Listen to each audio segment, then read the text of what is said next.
क्या हम योग, ध्यान, कीर्तन, संन्यास इनके सिवा भी एनलाइटन हो सकते हैं?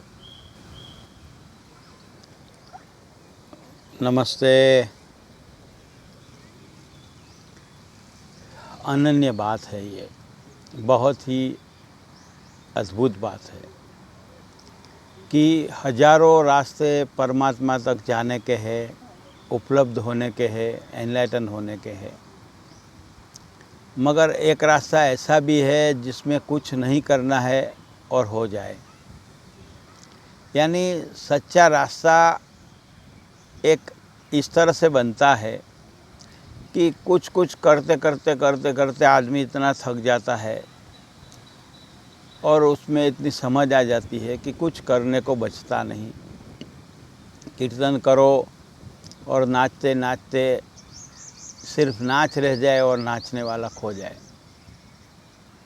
ध्यान करो और ध्यान करने वाला पिघल जाए और सिर्फ शून्य बचे, कुछ न बचे। इस अद्वैत की स्थिति आए, उसके लिए ध्यान, योग, कर्म, कीर्तन, संन्यास ये सब विधियां हैं। विधियों से जो कुछ मिलता है और जो अंत में हम पाते हैं, जैसे कि उसे हम पाना नहीं कह सकते हैं, मगर जो पाने जैसा है वह वही है कि समस्त विधियों के पार जाना, समस्त प्रक्रियाओं के पार जाना। समस्त प्रक्रिया के पार जाएंगे तभी उपलब्ध हो सकेंगे। तो सारी प्रक्रियाएं है जो धर्म के नाम पर चल रही है, फिलोसॉफी के नाम पर चल रही है, अध्यात्म के नाम पर चल रही है, वो सारी प्रक्रिया शरीर, मन और इमोशन का सम्यक कंट्रोल आए, उस कंट्रोल के लिए सारी प्रक्रिया है। सम्यक स्थिति, संयम की स्थिति आए तभी अचानक एक छलांग लग जाती है माइंड से नो माइंड की। तो इस माइंड से नो माइंड की जो छलांग है, उस छलांग को समाधि कहते हैं, उपलब्धि कहते हैं। तो सच्ची बात यही है कि ये सब हमें पहाड़ की टोच तक ले जाए, ऐसी बात है। और फिर ऊपर चले जाए पहाड़ की टोच पर, फिर कुछ करना नहीं है, फिर सिर्फ होना है। तो जो ये होने की पूरी प्रक्रिया है, इस प्रक्रिया को समझने के लिए हमें कोशिश करनी चाहिए कि किसके लिए क्या बाकी है, किसके लिए क्या ज़रूरी है। सपोज़ मेरे लिए जो काम बाकी होगा वो मुझे करना होगा और वो मेरा खुद का कर्म होगा और मेरी अपनी विधि होगी। तो हर एक को अपनी प्रक्रिया को ढूंढना है, अपने स्वधर्म को खोजना है।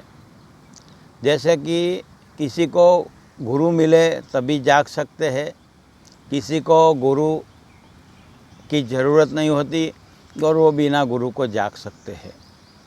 ये इस तरह की पूरी प्रक्रिया है जिसे समझने के लिए हर एक को प्रयास करना होगा और समस्त विधियों के पार जाना है। विधिया सीढ़ी जैसा है और सीढ़ी से पार जाके टॉप पर हम जा सकते हैं। तो जाना भीतर ही है और हमें एनलाइटन होना नहीं है, हम एनलाइटन है ही।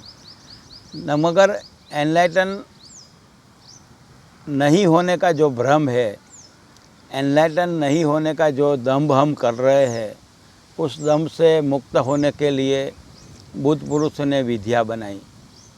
क्योंकि उनको पता है कि सीधे से हम समझाएंगे तो मन नहीं समझेगा, संस्कार के स्ट्रक्चर है वो टूटेंगे नहीं, इमोशन की जो मूवमेंट है वो शांत नहीं होगी। तो ये सारी प्रक्रियाओं को समझने के, इस सारी प्रक्रियाओं को करने के बाद, ये ध्यान की समस्त विधियों को अनुभव करने के बाद हमें पता चलता है कि कुछ करने जैसा नहीं है।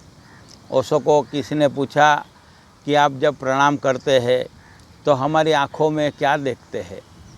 तो ओशो ने कहा कि मैं ये देखता हूँ कि तुम बुद्ध नहीं हो, इस बात का ढोंग कब तक करते हो। और उस ढोंग को मैं देख रहा हूँ कि आप कब उस ढोंग को छोड़ देते हो।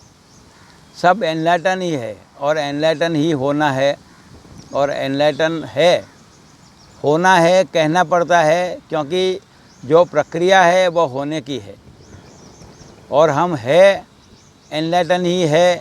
ये हमारी अनुभूति अब नहीं है, क्योंकि उसके आगे मन का एक पतला सा या गाढ़ा सा, बोले तो गाढ़ा सा इमोशन का और मन का एक पर्दा आ गया है। तो कबीर साहब कहते हैं कि घूंघट के पट खोल तो है पिया मिलेंगे। तो पिया भीतर है, परमात्मा भीतर है। अल्लाह कहो, उसे गॉड कहो, या कोई मातृ स्वरूप से प्रार्थना करे तो उसे माँ कहे, कोई भी स्वरूप से आप उसे माने, वो आपका अपना स्वरूप है, वो आपके भीतर बैठा परमात्मा ही है। और उसे हम भूल जाते हैं बार बार, मगर वो हमें कभी भूलता नहीं, बार बार हमें याद दिलाता रहता है और वही हमें संदेश भेजता रहता है, वही हमें गाइडेंस देता रहता है भीतर से। जब नींद में हम सो जाते हैं तो कौन होता है जो कहता है कि आज नींद अच्छी आई? तो भीतर जो नींद अच्छी आती है उस समय जागने वाला कौन है भीतर? जब हम सो जाते हैं तो भीतर से जागने वाला कौन है? जब हम खाना खाते हैं तो स्वाद लेने वाला कौन है? वो कौन है जो फूलों के पीछे छिपा है? वो कौन है चित्रकार जो ये पूरी पृथ्वी का अद्भुत चित्र बनाया है? उसको देखने के लिए हमें ये समझना होगा कि वो हमारा खुद का ही स्वरूप है, जो हमसे चित्र दुर्वाता है, जो हमसे संगीत बजवाता है, जो हमसे कीर्तन कराता है, जो हमसे ध्यान करवाता है, वही परमात्मा है। और वो हजार हजार अनेक अनेक रूपों में प्रकट होता है और उसका प्रकट होना वही है जो एनलाइटनमेंट होना है। और इसलिए किसी ने गाया है कि जरा सामने ताओ छलिए, छुप छुप के रहते हो। तो जो छुप छुप के रहता है हमारे भीतर, वही परमात्मा है। तो समस्त विधियाँ उस भ्रम को तोड़ने के लिए है।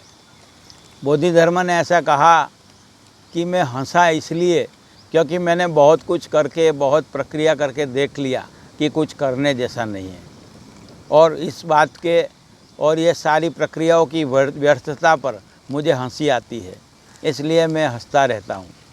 और ये हंसने की जो बात है, सारी प्रक्रियाओं की मीनिंगलेसनेस आपको समझ में आएगी, तभी आप मुक्त हो, ये आपको अनुभव होगा। मुक्त तो हो ही, मगर अनुभव नहीं है।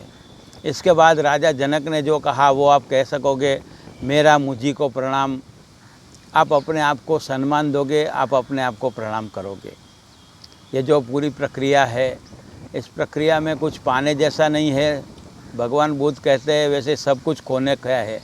जो जो कचरा इकट्ठा किया है वो छोड़ते जाना है। बचपन की दुखद स्मृतियों को छोड़ना है, पुराने जन्मों की वैर वृत्ति को, पुराने संस्कारों को छोड़ना है। ऐसे छोड़ते छोड़ते छोड़ते धीरे धीरे प्याज में जैसे होता है कि लास्ट में, प्याज में लास्ट में जैसे देखते हैं तो शून्य बचता है, बस इसी तरह भीतर का शून्य बचेगा। कीर्तन से जाओगे तो पूर्णता होगी, ध्यान से जाओगे तो शून्यता होगी। समस्त विधियाँ, समस्त प्रक्रिया ऐसी है, बस सिर्फ जाग जाना है। और इस एहसास का नाम है ध्यान, योग, प्राणायाम, जो भी शब्द यूज़ करो। आपको इस प्रक्रिया में जाने के लिए शुभेच्छा देता हूँ। मगर एक बात याद रखना कि उस भ्रम में मत पड़ जाना कि मैं एनलाइटन हो गया हूँ। मैं खुद भी अभी एनलाइटन नहीं हुआ हूँ, ये आपको पूरी प्रक्रिया बता रहा हूँ। मैं अपना ऑब्जर्वेशन कर रहा हूँ, अभी देखता रहा हूँ भीतर से, बार बार भूल जाता हूँ, बार बार याद करता हूँ।